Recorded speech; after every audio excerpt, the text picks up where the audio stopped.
segala sesuatu itu ada di sisi Allah, maka mintalah kepada Allah Subhanahu wa ta'ala. Kayak ada orang yang menghafal Quran mengandalkan kecerdasannya. Beda dengan yang menghafal Al-Quran mengandalkan iman kepada Allah Subhanahu wa ta'ala. Karena ilmu di dalam Islam tidak disimpan di dalam pikiran dan kepala kita, tapi ilmu di dalam Islam itu disimpan di dalam hati. Al-fiqhu fiqhul qulub. Pemahamannya itu dilakukan dengan hati. Mungkin teman-teman ada yang pernah dengar cerita Abdullah ibnu Mas'ud menghafal Al-Quran 1 juz hanya dengan sekali dengar. 1 juz loh hafalannya dengan cuma sekali dengar. Surat apa di Al-Quran yang paling panjang turunnya sekaligus? Panjang 1 juz dan turunnya sekaligus. Ada yang tahu? Surat Al-An'am. Surat Al-An'am itu panjangnya sekitar 11 lembar, 1 juz lebih 1 lembar. Dan itu turunnya sekaligus, beda dengan surat Al-Baqarah. Kalau Al-Baqarah panjang 2 juz setengah, tapi turunnya nyicil, berangsur-angsur. Kalau surat Al-An'am 1 juz turunnya sekaligus. Datang Jibril. Terus Jibril membacakan surat Al-An'am kepada Rasulullah. Rasulullah dengar aja. Setelah Nabi selesai mendengar, kata Jibril, ya Muhammad, coba kamu ulangi. Diulang oleh Rasulullah dari ayat pertama sampai selesai 1 juz, tidak ada yang salah. Ini kemampuan hafalan Nabi SAW. Udah gitu Nabi ngumpulin para sahabat. Ayo kumpul, halumu ilayya. Ayo kumpul ke sini. Telah turun ayat kepada saya yang lebih saya cintai daripada dunia dan seisinya, yaitu surat Al-An'am yang dibuka dengan kalimat pujian Alhamdulillah. Terus Nabi bacain nih surat Al-An'am 1 juz. Bayangin teman-teman, para sahabat selama mendengar Nabi membaca Al-Quran 1 juz, gak ada para sahabat yang bergerak sama sekali. Gak ada yang bergerak. Sampai para ulama bilang seandainya merpati bikin sarang di atas kepala mereka, jadi itu sarang. Saking khusyuknya. Para sahabat itu mendengar Nabi baca surat Al-An'am 1 juz dan khusyuk. Nggak ada yang bergerak sama sekali. Diam aja dengerin. Lalu ketika Nabi selesai membaca Al-An'am 1 juz, seorang sahabat yang bernama Abdullah ibnu Mas'ud berdiri mengatakan, ya Rasulullah, saya sudah hafal surat itu. Coba, 1 kali dengar langsung hafal. Cuman tawaduknya Rasul, hebatnya Rasulullah itu, Rasulullah nggak bilang, emang kamu doang, saya juga bisa kayak gitu. Rasulullah ngomong kayak gitu. Padahal Rasulullah juga dari Jibril hafalnya sekaligus. Rasulullah malah bilang, oh gitu, coba Abdullah kamu baca.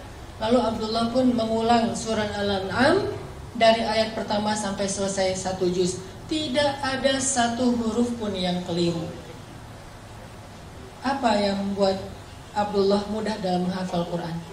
Ternyata bukan karena Abdullah lebih pintar dari yang lain. Standar, semua orang juga punya kelebihan. Allah kasih akal dan memori. Tapi Abdullah ini orang yang selalu mengandalkan Allah, yakin kepada Allah, makanya Allah mudahkan dia dalam mencari ilmu. Saya teringat kata Abdullah bin Mas'ud ketika dia awal-awal belajar Quran. Kata dia, ta'allamnal iman qablal Quran. Kami itu belajar iman dulu sebelum belajar membaca Al-Quran. Sehingga kalau kami membaca Al-Quran, iman kami bertambah. Nanti akan muncul suatu kaum yang belajar Quran sebelum belajar iman. Walaupun mereka membaca sampai 30 juz Al-Quran, imannya tidak bertambah. Belajar iman sebelum belajar Quran. Apa arti belajar iman? Belajar yakin sama Allah. Nih saya nih lagi menghafal Quran. Dan Al-Quran ini adalah firman Allah, kata-kata Allah. Kalau saya pengen mudah menghafal Al-Quran, saya harus minta sama yang memiliki kata-kata ini. Pemiliknya adalah Allah SWT. Berdoa, ya Allah mudahkan saya menghafal Quran. Ya Allah mudahkan saya bertilawah Al-Quran. Allah mudahkan. Jadi bukan hanya mengandalkan kemampuan otak kita, bukan hanya mengandalkan kemampuan memori kita, tapi andalkanlah Allah dalam segala urusan kita. Mulai dari belajar ilmu, mengamalkan ilmu, beribadah, bekerja, apapun, andalkan Allah Subhanahu wa taala. Jangan bikin Allah kecewa sama kita.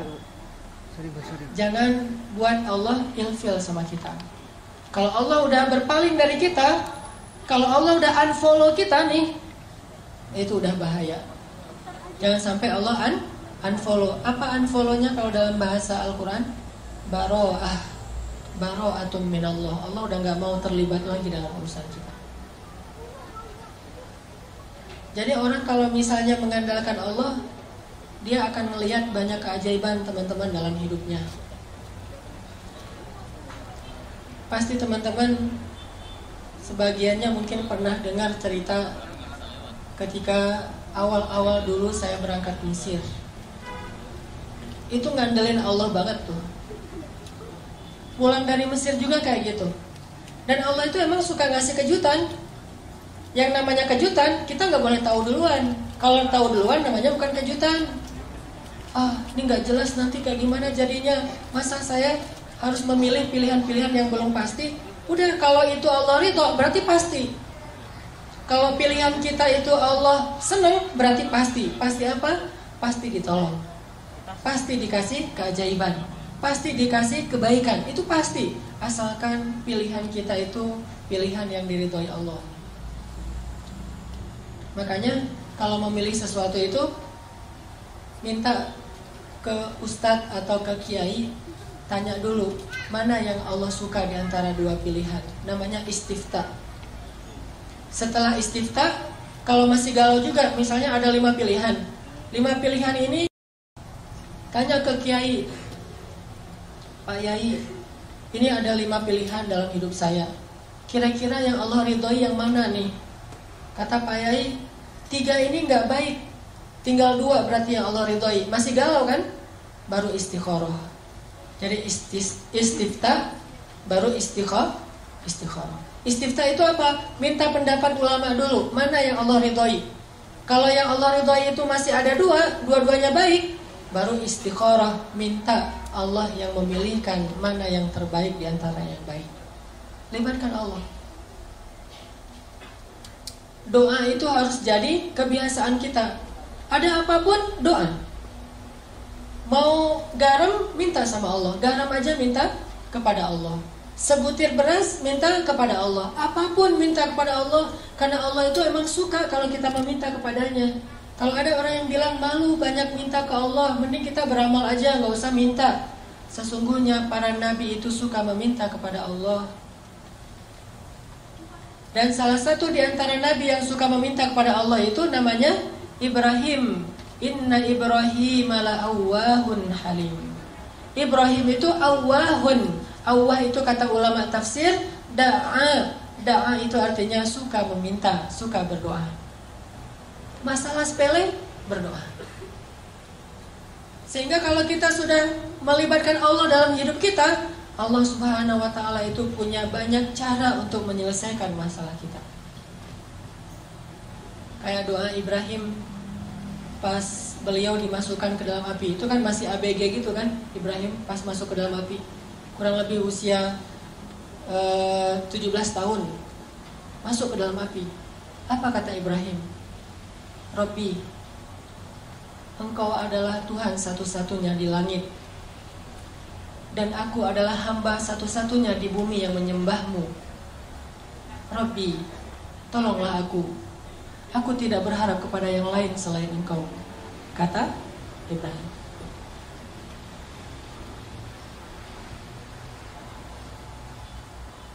Gimana kata Ibrahim? Rabbi, Engkau satu-satunya Tuhan di langit, dan aku satu-satunya hamba yang menyembahmu di bumi. Tolonglah aku tidak meminta kepada selain Engkau. Terus datang malaikat nih. Datang malaikat Jibril. Terus Jibril bilang, ya Ibrahim, mintalah apa yang kamu butuhkan, saya akan bantu. Jibril menawarkan bantuannya. Apa kata Ibrahim? Amma ilaika fala.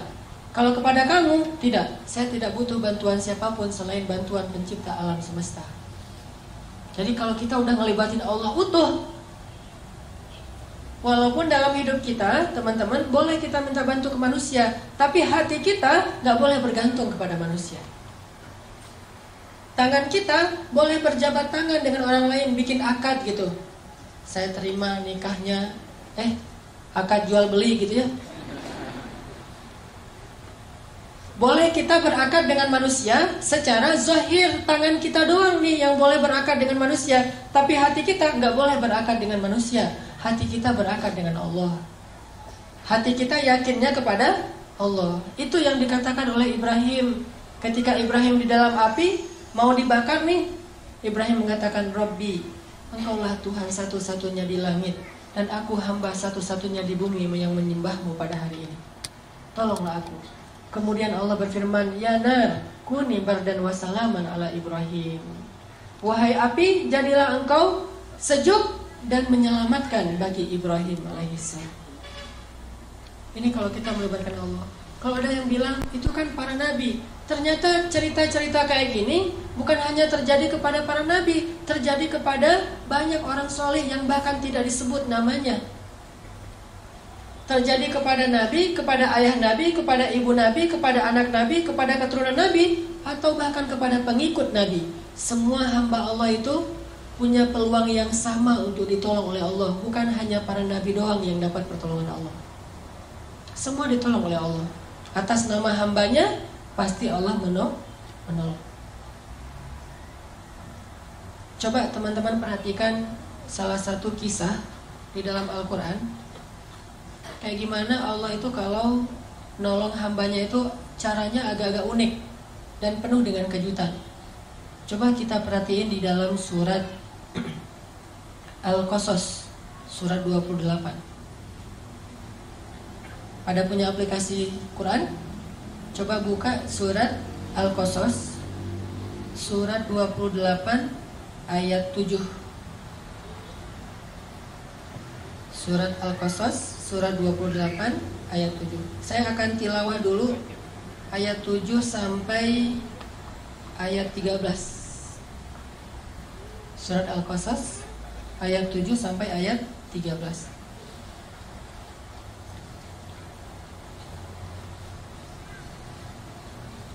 A'udzu billahi minasy syaithanir rajim. Bismillahirrahmanirrahim. Wa auhayna ila ummi Musa an ardi'i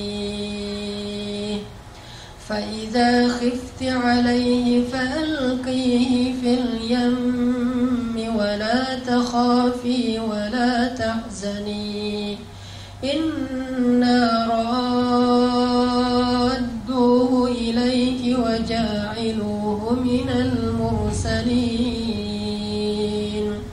Faltaqatahu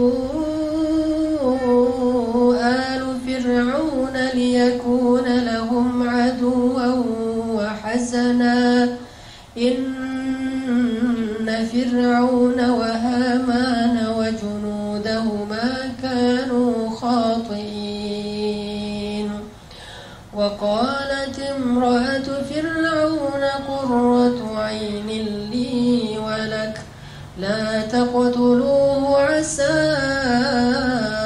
أن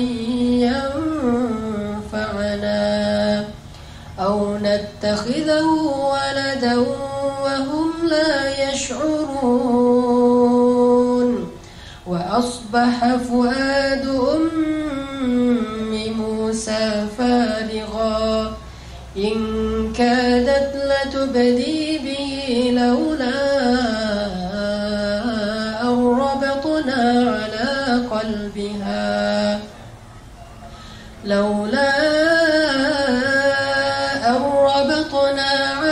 قلبها لتكون من المؤمنين وقالت لأخته قصيه فبصرت به عن جنب وهم لا يشعرون وحرمنا عليه المراضع فقالت هل أدلكم على أهل بيت يكفلونه لكم وهم له ناصحون فرددناه إلى أمه كي تقر عينها ولا تحزن ولتعلم أن وعد الله حق ولكن أكثرهم لا يعلمون. Sadaqallahul Azim. Teman-teman yang dirahmati Allah Subhanahu wa taala. Jadi ceritanya itu kita tahu kalau Fir'aun bikin peraturan, orang-orang Bani Israel itu nggak boleh ngelahirin anak laki-laki. Kalau ada bayi laki-laki yang lahir dari suku Bani Israel atau suku budak waktu itu, akan langsung dibunuh oleh Fir'aun. Sebab Fir'aun bermimpi nanti akan muncul laki-laki Bani Israel yang akan menggulingkan kekuasaan Fir'aun. Diberlakukanlah peraturan ini. Setiap ada kelahiran diperiksa sama tentara Fir'aun, diculik, diambil paksa, kemudian dibenamkan di dalam pasir. Kemudian dilemparkan ke dalam sungai Nil. Kemudian diberikan kepada serigala. Kemudian disembelih hidup-hidup. Kemudian diberikan sebagai makanan singa di dalam kandang singa milik Fir'aun. Semua bayi Bani Israel itu dibunuh. Sampai akhirnya setelah sekian tahun laki-laki Bani Israel itu banyak yang sudah wafat karena udah tua, yang bayinya juga dibunuh, terjadilah kelangkaan. Susah mencari laki-laki Bani Israel. Sedangkan orang Mesir butuh laki-laki Bani Israel sebagai budak untuk bekerja, buat piramid, menggembala ternak-ternak mereka, jadi tentara-tentara dari para golongan budak. Setelah generasi laki-lakinya habis, akhirnya Bani Israel hanya bisa mengandalkan perempuan. Dan pastinya tidak bisa maksimal seperti laki-laki, karena tenaga laki-laki lebih kuat dari perempuan. Walaysa dzakaru kal unsa. Barulah Firaun mengevaluasi kembali peraturannya, terus dia ganti. Yang tadinya setiap kelahiran bayi laki-laki dibunuh, sekarang diganti. Setahun boleh melahirkan bayi laki-laki, setahun lagi gak boleh. Tahun ganjil kalau lahir laki-laki, bayi laki-laki itu selamat. Tahun genap dibunuh, selang-seling. Dan qadarullahnya, Harun lahir di tahun ganjil, sehingga dia selamat, kakaknya Musa. Sedangkan Musa lahir di tahun genap. Pas Musa lahir, anak laki-laki, ibunya langsung khawatir, tahun ini gak boleh melahirkan anak laki-laki. Langsung dicari sama tentara Firaun. Akhirnya Allah menyampaikan ilham kepada ibu Musa, mengilhami ibu Musa melalui mimpi agar dia menghanyutkan bayinya di sungai Nil menggunakan satu kayak keranjang gitu. Ibu Musa bingung, benarkah ini perintah Allah? Kenapa mimpi saya aneh sekali beberapa malam terakhir? Akhirnya ibu Musa nanya ke ustadz-ustadznya Bani Israel. Kalau bahasa sekarang mungkin ngejapri ustadznya ya, tapi nggak di-read gitu, nggak DM, nggak di-allow, di-follow, nggak di-follow back. Nih ibu Musa nanya kepada ustadz-ustadznya Bani Israel, ya Syekh, saya bermimpi gini, apakah benar ini perintah Allah? Kata para ulama Bani Israel, benar, ini perintah Allah. Hanyutkanlah bayimu ke sungai Nil, dan Allah berjanji akan menyelamatkannya dan mengembalikannya kepadamu. Itu janji Allah. Kalau kita mau yakin sama Allah, libatkan Allah. Walaupun caranya tuh agak-agak aneh menurut logika kita. Aneh gak sih? Bayi baru lahir, kesayangan ibunya bayi. Karena bayi Musa itu bayi yang sangat menakjubkan. Nih ya, by the way, Nabi itu semuanya keren-keren, gak ada Nabi yang gak keren. Gak usah Nabi, brand ambassador satu produk aja carinya model yang paling keren kan. Apalagi brand ambassadornya lah langit tuh pasti orang yang paling keren tuh. Apalagi Musa. Musa itu terkenal cowok ganteng keren, walaupun mungkin beda dengan Yusuf. saking gantengnya Musa, saking kerennya Musa, orang Bani Israel itu kepo. Musa itu kan kalau pakai baju selalu baju panjang, kemudian ketutup semuanya. Padahal kan tubuh laki-laki bagian mungkin sampai perut itu bukan aurat. Perutnya bukan aurat, dadanya bukan aurat, lengannya bukan aurat. Tapi Musa itu menjaga. Walaupun bukan aurat, kalau untuk Musa mungkin bisa jadi aurat. Saking kerennya badan Musa.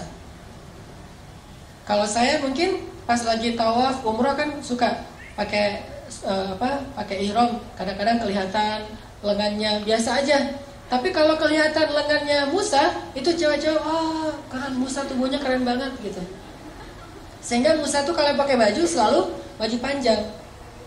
Sampai Bani Israel saking keponya sama Musa, mereka fitnah Musa dengan bilang, tahu nggak kenapa Musa itu pakai baju panjang terus? Gak pernah kelihatan lengannya, apalagi badannya gak pernah kelihatan. Kenapa? Karena tubuh Musa itu banyak kudis katanya. Banyak penyakit kulit katanya. Posting di mana-mana, viral. Jadi diomongin di antara Bani Israel, Musa penyakit kulit, hashtag posting. Direpost sama Bani Israel. Karena udah viral, semua orang ngomongin fitnah terhadap Musa. Akhirnya Allah Subhanahu wa ta'ala menunjukkan pembelaannya kepada Musa. Itu nanti disebutin di akhir surat Al-Ahzab. Suatu hari Musa lagi mandi di sebuah kayak sumur gitu, sumur tertutup. Musa lagi mandi di situ, bajunya ditaruh di atas batu. Jadi buka baju, taruh di atas batu, hanya pakai celana mandi. Ternyata diam-diam batu itu pindah. Allah yang suruh, batu pindah loh. Oh ya, pindah. Batunya pindah. Pas Nabi Musa beres mandi, cari-cari bajunya mana nih? Ternyata batunya udah pindah. Dideketin sama Musa. Gak bisa diraih karena Nabi Musa gak pakai baju, hanya pakai celana. Akhirnya Nabi Musa pakai galah gitu, ngambil-ngambil bajunya di atas batu. Ternyata pas mau diambil pakai galah, batunya lari. Ini luar biasa. Dan ini kisah nyata disebutkan di Al-Ahzab. Dan tafsirnya juga demikian. Batunya lari tuh. Pas batunya lari, Musa kan bingung. Akhirnya ngejar batu. Thawbi hajar, bajuku dibawa lari batu, bajuku dibawa lari batu. Ngejar aja. Terus kejar-kejaran, batu Musa. Kemana larinya si batu? Larinya ke pasarnya Bani Israel. Jadi anak-anak Bani Israel lagi main skate gitu, batunya lewat. Kirain tadi itu obstacle buat nge-trick sama anak-anak skate.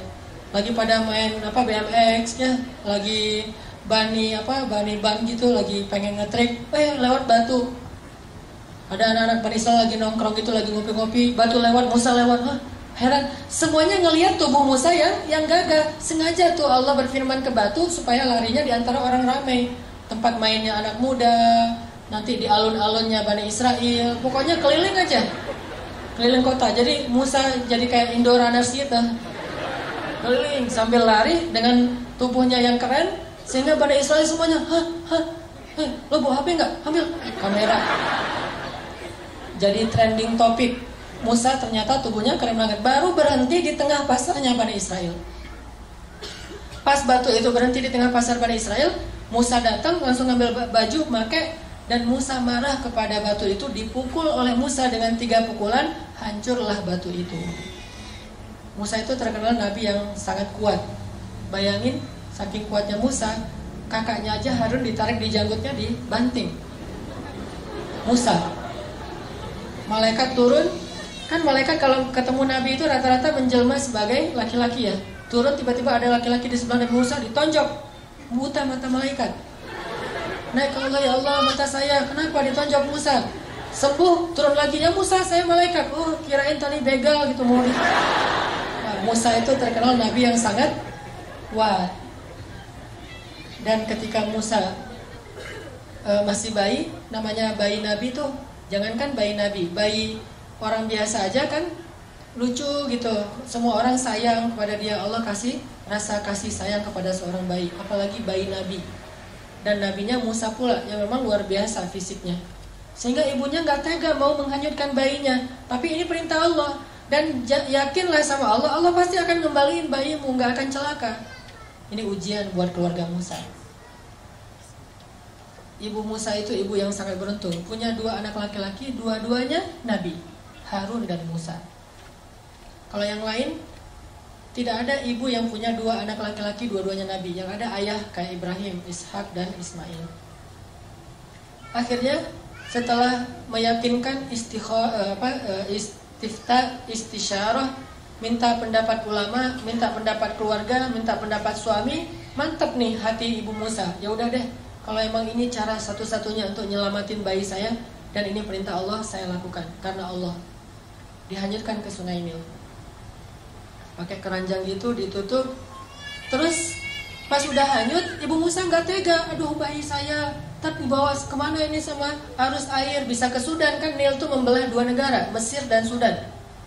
Jadi lintas negara nih, bisa jadi Musa nanti ketemunya di Sudan. Kayak di kampung saya dulu pas terjadi tsunami di Aceh. Kan ada orang yang hanyut sampai ditemukannya di pulau seberang.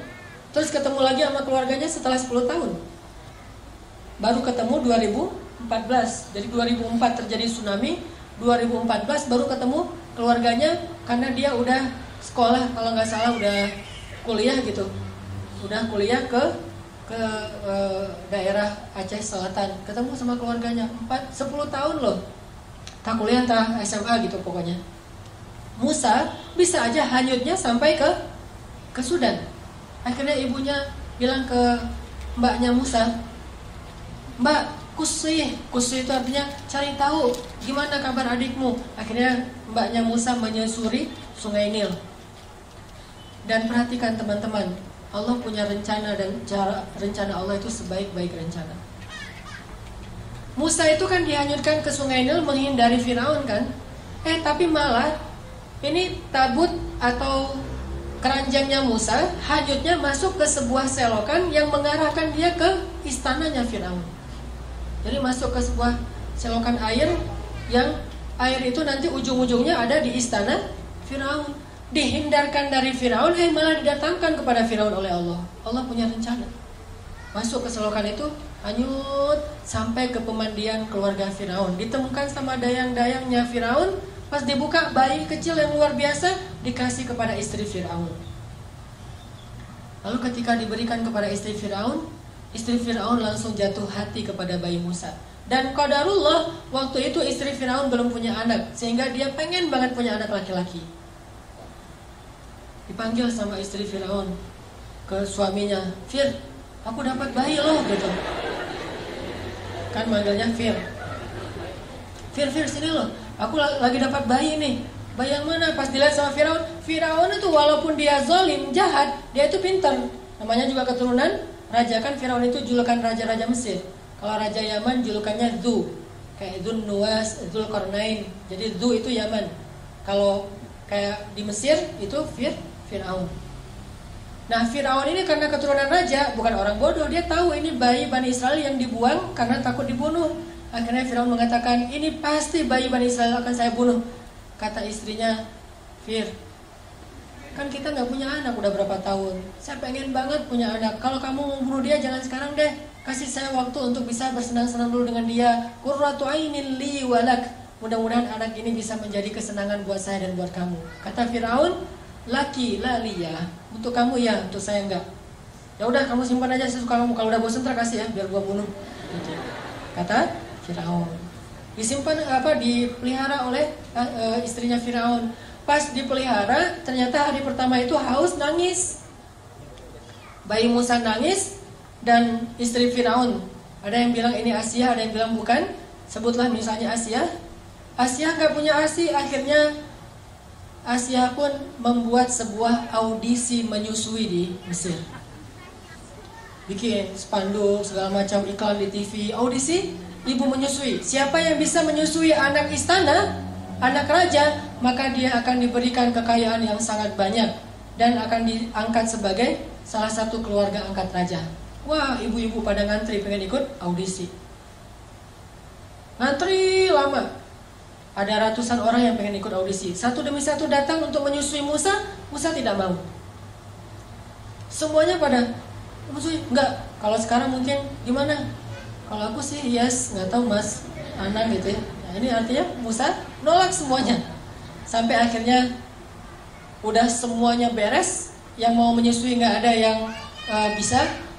Di paling belakang itu kakaknya Musa, mbaknya Musa ikut audisi juga, ngantri. Sama pengawal ditanya, mau ngapain kamu sini? Saya mau ngantri. Ini untuk menyusui, ya saya akan menawarkan kepada keluarga istana, ada satu orang ibu yang bisa menyusui bayi ini. Ya udah, akhirnya dibawalah ibu Musa, dan ketika didekap oleh ibu Musa, maka Musa langsung menyusui kepada ibu kandungnya. Dan sejak saat itu Asyah mengangkat keluarga Musa sebagai keluarga angkat istana. Tinggal di istana, digaji oleh istana. Bahkan bukan hanya ibunya yang tinggal di istana, ayahnya Musa, mbaknya Musa, kakaknya Musa yang Harun, sekeluarga besar itu tinggal di istana semuanya, dan digaji pula oleh istana. Itulah sebaik-baik rencana Allah. Coba teman-teman bayangin, kalau ibu Musa terus ngumpetin bayinya, disembunyikan bayinya dari Firaun, mungkin selama-lamanya hidup mereka dalam pengejaran, dalam keadaan tidak nyaman, susah mencari nafkah, tinggal di hutan belantara. Tapi berhubung pakai cara Allah, akhirnya Allah punya rencana yang paling baik, sampai akhirnya keluarga ini bisa tinggal di dalam istana musuh yang justru mereka hindari selama ini. Suatu malam Asyah lagi gendong bayi Musa, lucu gitu, ketawa. Kalau kata orang Jawa mungkin ngeklek ya. Jadi Musa bayi itu ketawa sama Asyah, wah digendong-gendong ketawa. Firaun dari jauh ngeliat aja. Terus Asyah bilang kepada Firaun, Fir, sini dong, ini bayinya lucu banget loh, coba kamu gendong sekali aja. Kata Firaun, enggak, dia mah bukan bayi saya. Coba aja, siapa tahu kalau kamu udah gendong, kamu jadi senang sama dia.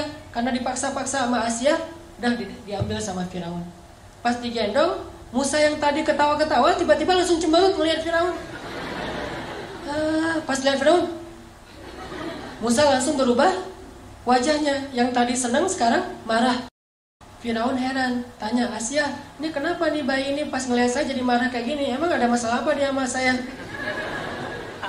Kata Asyah, mungkin belum kenal, coba kamu dekap lebih dekat lagi. Didekap lebih dekat lagi, pas udah dekat, maka Musa pun menarik jenggotnya Firaun sekeras mungkin sampai tercabut banyak dari jenggotnya Firaun dan berdarah. Tarik sama Musa.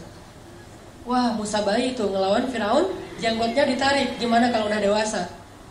Ini kekuatan Musa. Akhirnya pas jenggotnya Firaun ditarik, Firaun emosi dilempar bayi Musa. Ini benar-benar bayi celaka segala macam, dia ngumpat-ngumpat, dia marah-marah, didekap oleh Asyah. Asyah nangis karena bayi kesayangannya dilempar oleh suaminya. Kemudian Firaun memutuskan, besok saya akan membunuh bayi ini. Pasti ini nih yang saya dapat dalam mimpi. Dan Asyah sudah tidak bisa mengubah keputusan suaminya untuk membunuh bayi tadi. Akhirnya suatu malam, sepanjang malam Asyah memeluk Musa, nangis, sepanjang malam nangis sama ibunya Musa. Tiba-tiba Allah kasih ide, ilham ke dalam pikirannya Asyah, gimana cara menyelamatkan Musa. Pas paginya Asyah bilang kepada Firaun, suamiku, saya tidak akan menghalangi kamu untuk menghukum bayi ini. Tapi sebelum engkau menghukum dia, beri saya satu kesempatan supaya semakin yakin, apakah bayi ini sadar ketika mencabut janggutmu atau tidak sadar. Kalau dia sadar, silakan kamu hukum. Kalau dia tidak sadar, maafkanlah dia. Karena dia hanya bayi, anak kecil yang tidak ngerti apa-apa. Kata Firaun, gimana cara membedakan dia sadar dan tidak? Kata Asyah, taruhlah bayi ini di tengah, di sebelahnya ditaruh bara api, di sebelahnya lagi ditaruh roti. Kalau bayi ini sudah bisa berpikir, dia akan memilih roti.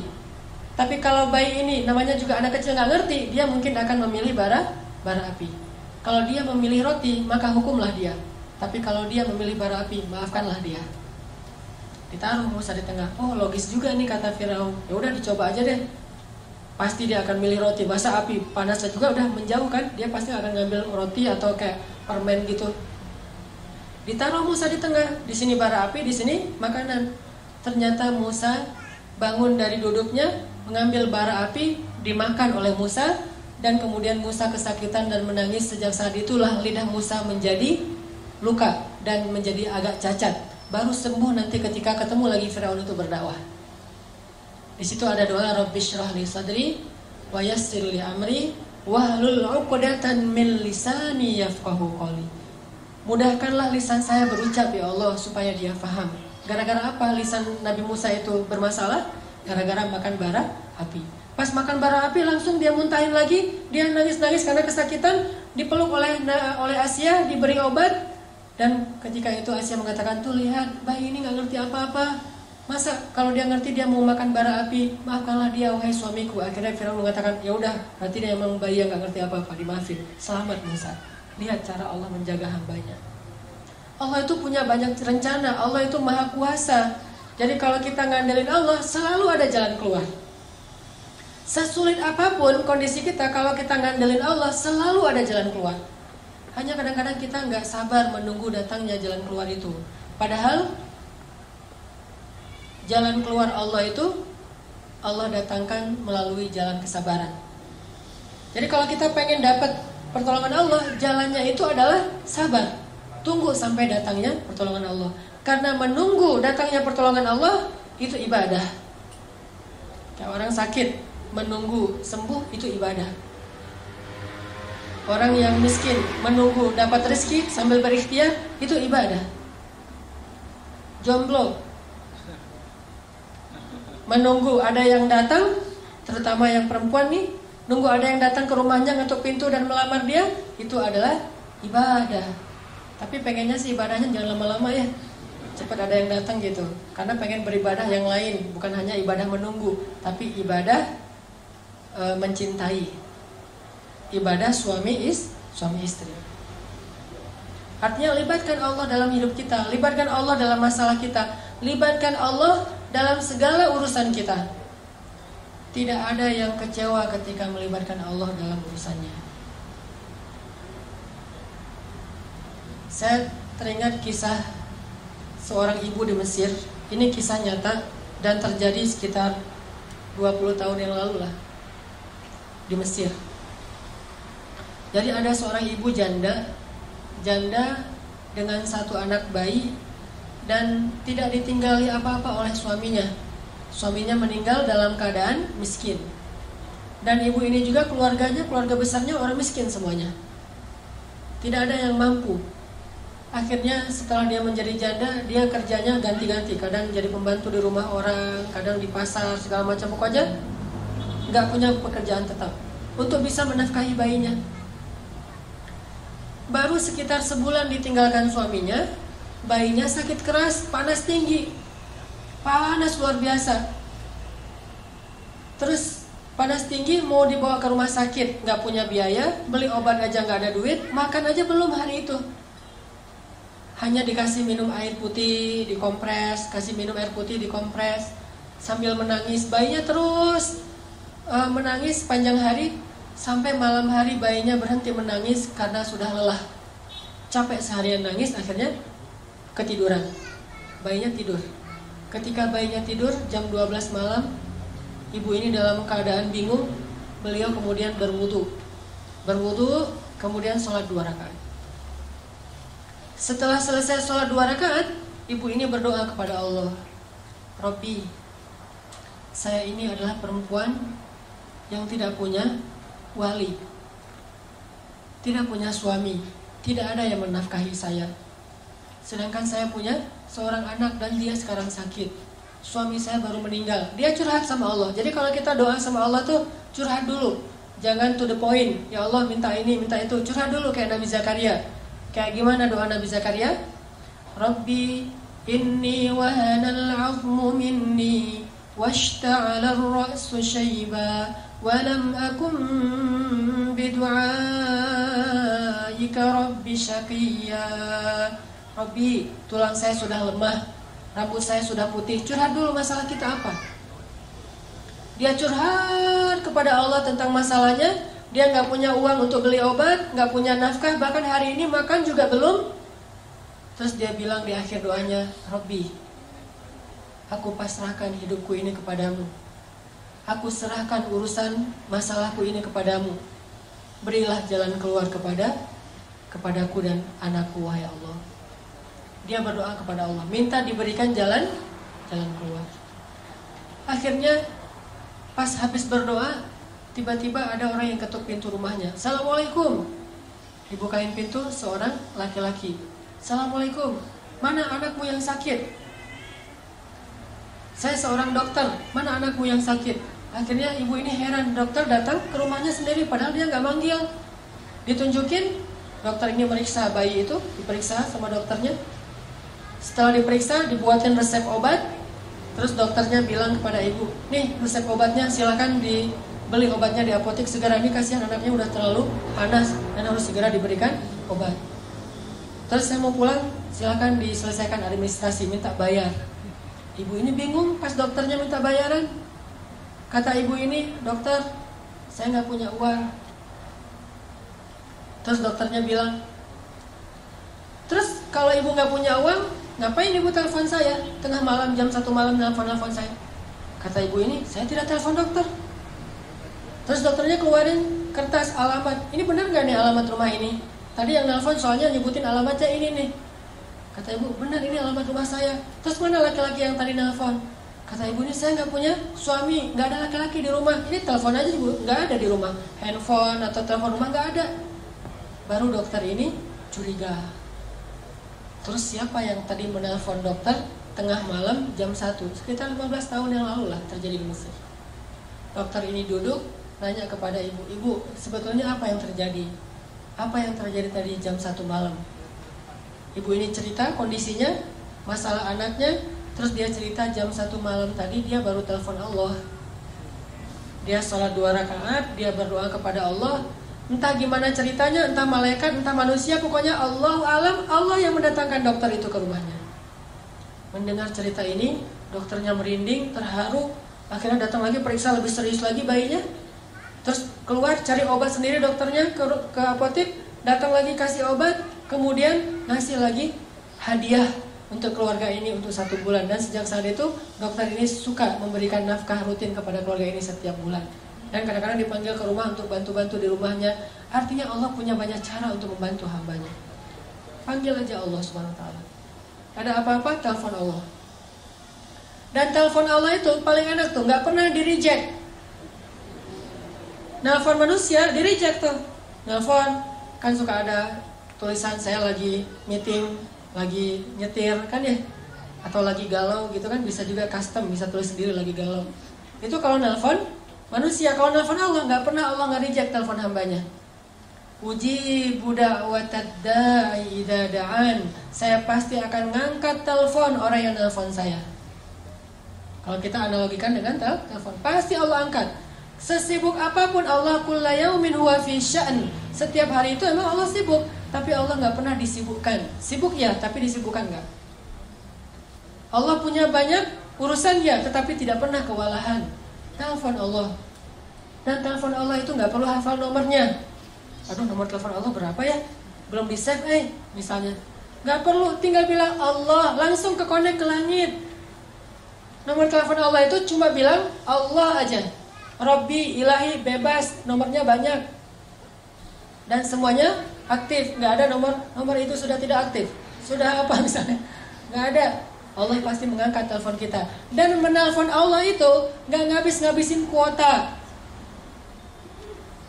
nggak ngabis-ngabisin pulsa, sama sekali gratis. Nggak makan pulsa, nggak ngabisin kuota, nggak perlu hafal nomor, nggak ada yang misalnya lagi telepon dengan yang lain, jadi kita nunggu dulu ngantri. Nggak. Telepon Allah itu paling mudah ketimbang nelpon manusia. Ada masalah tinggal bilang ya Allah. Allah langsung mengatakan abdi alaka hajah, wahai hambaku apa kebutuhanmu. Bahkan di waktu tertentu Allah yang datang kepada kita, bukan cuma kita telepon Allah jarak jauh. Allah datang kepada kita. Sepertiga malam terakhir Allah turun ke langit dunia. Terus Allah mengatakan, adakah orang yang membutuhkan pertolongan aku tolong? Hal min dhi hajah. Adakah orang yang butuh ampunan aku ampuni? Adakah orang yang butuh keajaiban aku berikan? Keajaiban dalam hidupnya Allah sendiri yang nanya kepada kita. Jadi ada masalah sedikit, telepon Allah. Minta Allah terlibat dalam urusan kita. Gak usah khawatir karena Allah itu akan mengangkat telepon kita. Allah gak mungkin ngecewain hambanya yang berdoa kepadanya. Langsung hubungi Allah. Dan tahu cara supaya doa kita itu benar-benar langsung menggetarkan arasy? Kalau kita pengen doa kita itu menggetarkan arasy, Pas kita telepon Allah itu deringnya tuh kenceng, berdoalah dengan hati. Doa itu bukan hanya dengan suara yang lantang, walaupun itu juga kadang dibolehkan. Tapi ada doa yang suaranya lirih, tapi arasy di langit itu bergetar. Doa siapa? Yang pelan banget, tapi arasnya bergetar. Doa Nabi Yunus alaihissalam. Subhanaka inni kuntu minadh dhalimin. La ilaha illa anta subhanak inni kuntu minadh dhalimin. Doanya pelan. Bayangin saking lirih dan pelannya doa Nabi Yunus, ikan paus yang menelan beliau aja nggak dengar kalau Nabi Yunus lagi berdoa di perutnya, nggak dengar. Jadi ikan paus tuh nggak, lagi baca apa sih lo di perut gua? Nggak, ikan pausnya aja nggak dengar apa yang dibaca oleh Nabi Yunus. Ikan-ikan yang ada di lautan itu nggak ada yang dengar apa yang diucapkan oleh Nabi Yunus. Tapi doa yang begitu lirih tersebut bisa bikin arasy bergetar. Sampai malaikat-malaikat yang membawa arasy bertanya, ya Allah, ini suara siapa yang menggetarkan arasy? Suara siapa yang begitu lirih? Suara siapa yang begitu lembut? Kasihan dia ya Allah, siapa itu ya Allah? Kata malaikat arasy. Kata Allah, itu hambaku Yunus yang meminta ampun kepadaku. Apa kata para malaikat? Ya Allah, kasihan dia, ampuni dia. Ampuni dia ya Allah, ampuni. Terus malaikat mengaminkan doa-doa Nabi Yunus. Sehingga Allah mengatakan, wahai para malaikat, aku telah mengampuni dosanya. Doa suaranya pelan di dalam perut ikan, bahkan ikan yang menelannya aja nggak dengar, tapi arus Allah bergetar. Kenapa? Karena doa ini bukan dengan suara yang keras, tapi dengan hati yang yakin kepada Allah. Kalau kita mau mengilmiahkan itu gampang sebetulnya.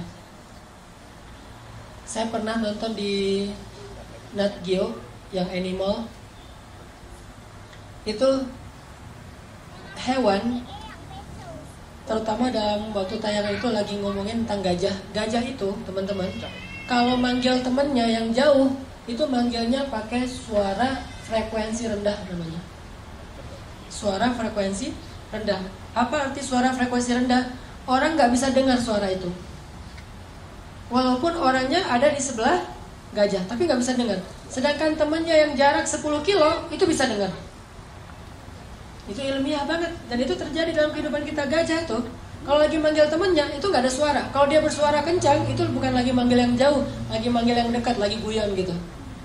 Jadi sekelompok gajah kalau lagi guyon suaranya keras. Tapi kalau lagi manggil yang jauh, dia nggak pakai suara yang seperti kita dengar. Justru suaranya itu tidak terdengar. Taunya dari mana? Taunya bagian telinganya itu akan begini, yang tadinya agak ke samping, sekarang tiba-tiba jadi tegak gitu. Terus bagian pipinya yang dekat telinga itu kembang kempis. Berarti dia lagi mengeluarkan suara frekuensi rendah. Jarak 10-15 kilo kedengaran suara itu oleh gajah yang lain. Kapan dia memanggil temannya? Kalau lagi banyak makanan. Misalnya nih gajah lagi ada di kebun tebu. Wah, tebunya banyak banget nih, gua nggak bakalan habis makan sendiri. Manggil temen hey sini banyak tebu gitu. Di mention ke temannya.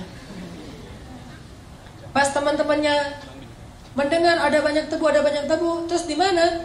Oh udah, lo kirim aja Sherlock gitu, dikirim Sherlock sama gajah. Jadi suara itu bukan hanya memberitahu, tapi juga ada sinyal share location, di mana temannya itu bisa langsung pakai Waze. Jadi pakai Waze atau pakai Maps gitu, Google Maps, terus langsung nemu, nggak akan kesasar, nggak akan mungkin salah jalan. Habis lampu merah, belok kanan, belok kiri gitu-gitu, turn right, turn left gitu-gitu deh. Dan itu terjadi dalam kehidupan kita. Suara yang gak bisa didengar oleh orang di sebelah ternyata bisa didengar dari jarak 10 kilo. Itulah suara yang frekuensi rendah. Dalam doa kepada Allah kadang itu berlaku loh. Doanya tuh pakai frekuensi rendah. Bahasa surat Maryam frekuensi rendah itu nidaan khafiyah, suara yang rendah, suara yang lembut. Dzikru rahmati rabbika 'abdahu Zakaria idh nada rabbahu nidaan khafiyya. Di ayat ketiga surat Maryam. Nidaan khafiyya, suara yang lembut, suara yang rendah. Tapi suara yang lembut ini menggetarkan aras yang jaraknya entah berapa miliar tahun cahaya. Jadi kalau kita mau telepon Allah, telepon pakai hati yang yakin. Ilahi, Robbi, suaranya gitu doang. Bahkan mungkin teman di sebelah juga gak ngerti apa yang kita omongin. Tapi Allah sami'ud du'a. Allah itu sangat bisa mendengar apa yang kita ucapkan. Minta sama Allah, sal tu'toh, minta pasti dikasih. Itu kalimat janji Allah tuh, sal tu'toh. Kamu minta pasti dikasih, gak usah khawatir. Ada lagi kisah di zaman Harun ar-Rasyid, seorang ulama, seorang ahli ibadah yang difitnah. Dia difitnah berzina, sehingga sebelum dia disidang dan diputuskan akan dicambuk, maka dia dipenjara dulu. Pas dia dimasukin ke penjara, digembok penjaranya, ada pengawalnya. Dia di dalam. Suatu saat habis dia di penjara, Khalifah Harun ar-Rasyid pergi ke masjid sholat.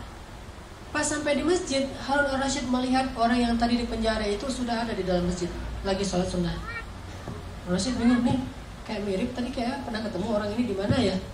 Oh, ini yang tadi di penjara nih. Kenapa ada di sini? Siapa yang lepasin dia? Setelah selesai sholat, orangnya udah nggak ada, balik ke penjara, ngelihat dia di dalam penjara. Harun ar-Rasyid bertanya kepada pengawal, apakah kalian membukakan pintu sehingga dia bisa sholat ke masjid? Kata pengawal, tidak.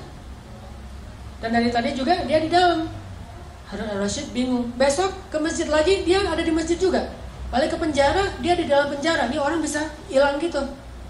Akhirnya Harun ar-Rasyid mengganti cara menghukum dia. Tidak lagi di penjara, tapi diasingkan. Ditaruh di tengah padang pasir atau di pulau mana gitu. Ditaruh di sebuah pulau atau di tengah padang pasir. Pokoknya diasingkan aja. Setelah diasingkan, para pengawal ini kemudian pulang. Ketika pengawal ini pulang sampai di gerbang kota, mereka menemukan dia sudah ada duluan di gerbang kota. Padahal tadi ditinggal di tengah padang pasir. Dia udah ada di dalam gerbang kota. Terus pas Harun ar-Rasyid ke masjid, dia udah ada duluan di dalam masjid. Sampai akhirnya Harun ar-Rasyid curiga, ini orang luar biasa, orang soleh nih. Tapi kenapa dia dibilang berzina? Dipanggil oleh Harun ar-Rasyid, ya fulan, siapa kamu? Kenapa kamu bisa ada di mana-mana gitu? Dia mengatakan, saya itu difitnah, saya tidak berzina. Kayak Yusuf pernah difitnah.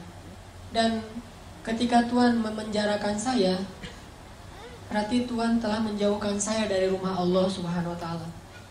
Lalu saya berdoa, ya Allah, saya rela jika saya difitnah, tapi jangan biarkan saya jauh dari rumah-Mu ya Allah. Beri saya kesempatan untuk tetap sholat di masjid-Mu. Sehingga akhirnya entah gimana ceritanya, pokoknya dia bisa sholat di masjid aja. Balik lagi ke penjara, sholat lagi ke masjid, balik lagi ke penjara, tanpa harus membuka gerbang penjaranya. Dan ini kisah nyata terjadi di zaman Harun ar-Rasyid. Akhirnya orang ini dibebaskan, dan Harun ar-Rasyid juga belajar tentang ketaatan kepada Allah dari orang ini. Artinya kalau orang melibatkan Allah, banyak hal-hal yang ajaib, surprise terjadi dalam hidupnya. Kalau kita nggak percaya, itu alasan kenapa keajaiban tidak terjadi dalam hidup kita. Begitu kita ragu, tidak ada keajaiban. Keajaiban itu hanya Allah berikan kepada orang yang yakin 100% kepada Allah. Kalau ada masalah, minta sama Allah. Saya pernah beberapa kali, mungkin teman-teman juga pernah ngalamin pengalaman spiritual pribadi. Kayak misalnya kehilangan sesuatu. Saya tuh dulu pernah mau usaha, awal-awal pulang dari Mesir, saya punya modal $1.000, pengen bikin usaha gitu. Saya nggak mau nyebutin nama usahanya, cuman bagi saya usaha itu kayak syubhat. Takutnya rezekinya nggak halal banget gitu. Syubhat itu kan ragu antara halal dan haram. Saya ragu nih, boleh nggak nih usaha kayak gini? Soalnya nanti hasilnya jadi gini. Saya khawatir. Akhirnya gara-gara itu jadi galau, mikir, ya udah deh, saya tahan dulu, saya hold dulu, nggak jadi usaha itu. Saya berdoa kepada Allah, ya Allah, saya kan nggak jadi bikin usaha itu karena takut rezekinya nggak halal. Berarti saya melakukannya karena Engkau ya Allah. Kalau begitu, beri saya yang lebih baik daripada ini. Baru saya berdoa kayak gitu malam hari, besoknya dapat tawaran untuk pindah ke Bandung. Jadi istri saya di Jawa, kita dapat tawaran untuk pindah ke Bandung. Pas pindah ke Bandung, istri saya awal-awalnya ngajar, saya nggak ngajar. Karena emang saya awalnya nggak ada cita-cita pengen jadi dosen. Saya lebih senang yang freelance gitu. Waktu itu karena emang kita baru-baru pindah ke Bandung dan masih dalam keadaan susah, ngontrak rumah di sebuah rumah kecil dekat pembuangan sampah di tengah kota Bandung. Terus saya nyari-nyari kerjaan gitu, pengen jadi guru di pesantren, saya masukin ijazah, nggak ada yang terima. Semuanya alasannya kita udah kelebihan ustadz, jadi udah nggak butuh tambahan guru. Karena nggak bisa jadi guru, akhirnya saya nerjemahin buku. Nerjemahin buku-buku yang berbahasa Arab, saya terjemahin di rumah. Ada modal laptop, saya beli 3 juta gitu, laptop second. Terus terjemahin buku. Pas sudah selesai terjemah, saya kirim ke penerbit. Semua rata-rata jawabannya, buku ini udah pernah ada yang nerjemah, jadi nggak boleh lagi diterjemah. Wah, saya salah. Sebulan nerjemahin ternyata nggak bisa diterbitin. Akhirnya putus asa nerjemahin buku, nulis buku sendiri. Udah selesai nulis buku, nawarin ke penerbit-penerbit. Katanya ini kurang layak diterbitkan. Nggak bisa diterbitin, karena nggak keren tulisannya. Akhirnya, kalau orang nggak mau nerbitin buku saya, kenapa nggak saya terbitin sendiri? Mulailah saya mencoba menerbitkan sendiri. Saya desain. Bayangin teman-teman ngedesain cover buku pakai PowerPoint. Lucu kan? Harusnya kan pakai Corel Draw, pakai InDesign, ini pakai PowerPoint karena nggak bisa ngedesain, pakai PowerPoint, pakai Word. Ya, jadi layoutnya tuh manual gitu, pakai Word gitu, terus di capture, cetak aja.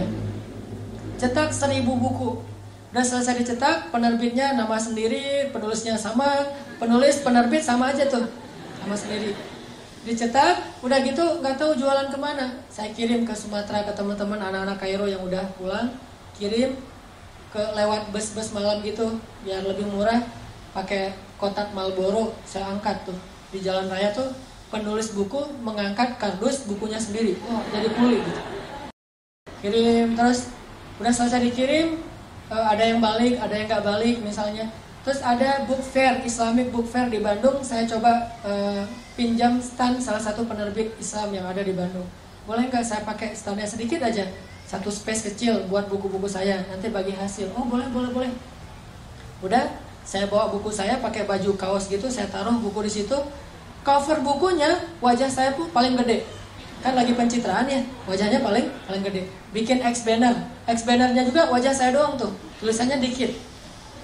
Udah selesai gitu, taruh pakai X banner, bukunya disusun jadi kayak tornado gitu, kayak piramid gitu biar orang menarik beli.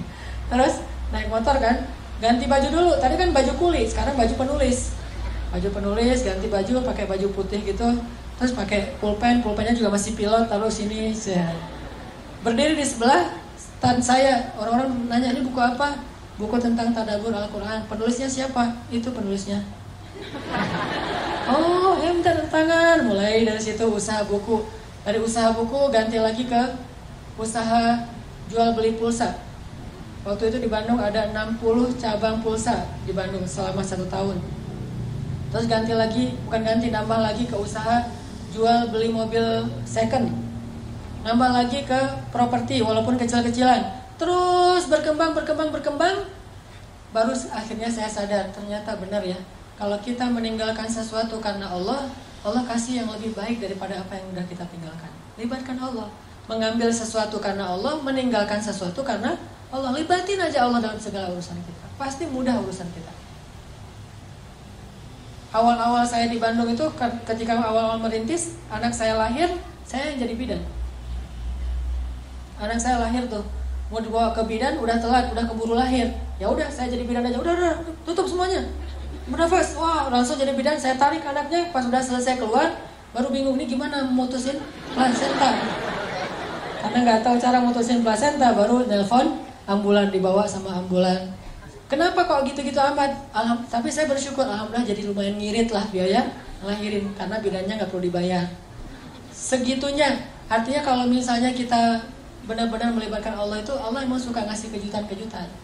Di Mesir saya dapat kejutan. Di Jawa saya dapat kejutan, di Bandung saya dapat kejutan. Sampai hari ini sering dapat kejutan. Ada masalah dikit, saya langsung bilang, Allahumma ajurni fi musibati wa khluf li khairan minha. Ya Allah, beri saya pahala dalam musibah ini, terus beri saya ganti yang lebih baik. Enak kan? Jadi kalau kita kehilangan sesuatu, ini pengen diganti sama Allah dengan yang lebih baik. Diputusin, alhamdulillah, ya Allah beri saya ganti yang lebih baik. Jadi kalau kita jalan sendiri-sendiri aja ya, maksudnya kita putus aja, alhamdulillah ntar Allah ganti yang lebih baik daripada kamu gitu. Artinya Allah itu kalau kita libatin gak akan ngecewain. Saya pernah kayak dicurangin orang gitu dalam satu, namanya orang usaha kan macam-macam ya, dicuranginnya nggak gede sih, namanya juga usaha kecil, sekitar 1,5 juta. Pas dicurangin gitu, ya udah daripada rame-rame, saya udah aja diberesin, rugi 1,5 juta. Pas udah rugi saya doa, ya Allah beri saya pahala dalam musibah ini, terus beri saya ganti yang lebih baik daripadanya. Seminggu kemudian Allah kasih rezeki, sebuah usaha, sebuah proyek yang keuntungannya 15 juta, 10 kali lipat daripada yang saya rugi sebelumnya. Libatin Allah. Jadi kalau kita libatin Allah, ada masalah dikit, kita nggak langsung putus asa. Oh, gampang, kalau rugi di sini mah minta aja lagi ke Allah, ntar Allah ganti yang lebih baik. Gitu. Nggak sampai kita jadi stres mikirin sesuatu yang nggak nyaman dalam hidup kita. Udah serahin aja sama Allah. Saya pernah malam-malam, dulu saya pakai salah satu handphone tuh yang kayak saya beli kurang lebih harganya 1.200.000 lah, handphone sederhana. Malam-malam ada acara Qiyamul Lail di masjid, dan saya waktu itu telat bangun. Acara Qiyamul Lailnya jam 2, saya jam 2 baru bangun. Kan kaget tuh, jam 2 baru bangun, hah? Udah jam 2, orang-orang udah pada nunggu. Sementara jarak rumah ke masjid itu kalau malam 15 menit, lumayan. Belum lagi wudhu segala macam. Kaget, saking kagetnya buru-buru handphone jatuh, pecah, udah nggak bisa dipakai. Saat itu juga saya berdoa, ya Allah beri saya pahala dalam musibah ini, beri saya ganti yang lebih baik daripadanya. Besok pagi loh, dan itu wallahi hanya berselang beberapa jam. Besok pagi diganti sama Allah dengan waktu itu Samsung Note 5 yang harganya waktu itu masih 10 juta. Diganti langsung di waktu yang sama, padahal belum selesai tuh mikirin yang tadi, aduh tadi jatuh, kalau nggak jatuh udah ada handphone, sekarang ini minjam handphone istri dulu. Jatuh langsung Allah ganti dengan yang lebih baik, kayak gitu. Gimana caranya? Jangan selalu menerjemahkan rezeki yang tidak diduga-duga itu sedekah. Gak selalu sedekah. Bisa juga usaha, bisa proyek, bisa apa aja lah. Yang jelas Allah ganti yang lebih baik. Libatin Allah dalam hidup kita. Kayak Ummu Salamah, begitu suaminya meninggal, Ummu Salamah doa. Dan doa ini diajarkan oleh Nabi. Ya Allah, beri saya pahala dalam musibah ini dan beri saya ganti yang lebih baik. Terus Ummu Salamah heran sendiri gitu. Loh, yang lebih baik? Siapa yang lebih baik daripada Abu Salamah? Abu Salamah itu suami yang paling ideal. Setelah selesai masa haid, datanglah Rasulullah melamar Ummu Salamah. Ternyata ini yang lebih baik daripada Abu Salamah. Gak mungkin Allah ngecewain kita. Itu teman-teman yang dirahmati Allah. Yuk kita belajar sama-sama berhijrah kepada Allah. Bukan berhijrah ke suatu tempat, dari luar masjid ke masjid, bukan. Tapi berhijrah kepada Allah. Dan Allah ma'akum aina ma kuntum, dimana bersama kita dimanapun kita berada. Di masjid, di kantor, di jalan, di rumah, dimanapun Allah bersama kita. Jadi kalau kita hijrahnya ke Allah, artinya kita ada masalah dikit, telepon Allah, insya Allah Allah akan selalu menyertai kita, dan Allah akan selalu menjaga kita. Ihfazillah yahfazka. Jaga hubungan kamu sama Allah, Allah yang akan menjaga hidup kamu seutuhnya. Mudah-mudahan ini jadi booster buat kita, jadi penyemangat buat kita dalam mendekat kepada Allah, terutama dalam berdoa. Mulai sekarang coba koleksi lebih banyak doa. Mulai sekarang coba koleksi lebih banyak doa. Doa sehari-hari, mulai doa makan, doa tidur, doa segala macam, termasuk doa-doa yang bisa kita baca di dalam sujud. Karena ketika sujud itu waktu yang paling baik untuk berdoa. Kalau kita sujud nggak tahu baca apa, itu rugi. Karena waktu sujud itu dekat banget sama Allah SWT. Jadi perbanyak aktsiru minad doa, perbanyak doa ketika kita sujud. Mudah-mudahan ini bermanfaat. Barakallahu wa lakum. Langsung dilanjutkan dengan muhasabah. Ya, kita muhasabah bersama-sama. berdoa kepada Allah Subhanahu wa taala, mudah-mudahan Allah Subhanahu wa taala memberikan kepada kita keberkahan dalam hidup kita, keberkahan dalam rezeki kita, dan keberkahan di dalam usia kita. Ilahi, Anta Rabbi la ilaha illa Anta. Ilahi, ij'alni laka dzakkarin, laka syakkarin. Allahumma ilaika aslamna wa bika amanna wa alaika tawakkalna wa ilaika anabna wa bika khasamna. Na'udzu bi'izzatika an tudillana antal hayyul ladzi la yamut wal insu wal jinnu yamutun. Ya Allah ya Rabbi, kepadamulah kami berserah diri, kepadamulah kami beriman ya Allah, kepadamulah kami serahkan urusan hidup kami, kepadamulah kami kembali, kepadamulah kami bergantung, hanya kepadamulah kami berharap ya Allah. Kami yakin Engkau maha mendengar doa-doa hamba-Mu. Kami yakin Engkau tidak akan mengecewakan orang yang datang kepadamu. Kami yakin rahmat-Mu mendahului kemarahan-Mu. Kami yakin karunia-Mu maha luas. Kami yakin Engkau maha pemaaf ya Allah. Kami yakin Engkau maha pemurah ya Allah. Karena dengan kemurahan-Mu lah kami mendapatkan kebahagiaan dalam hidup ya Allah. Hidup kami adalah kemurahan-Mu ya Allah. Hidup kami adalah rahmat-Mu ya Allah. Hidup kami adalah anugerah dari-Mu ya Allah. Engkau maha segala-galanya.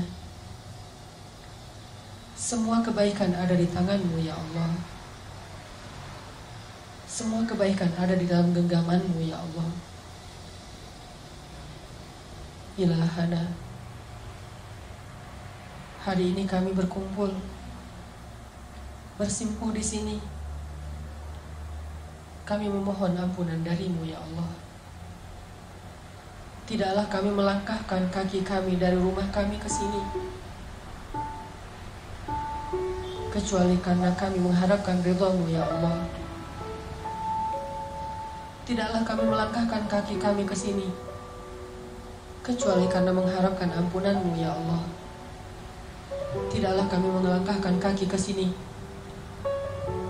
kecuali mengharapkan rahmat-Mu ya Allah.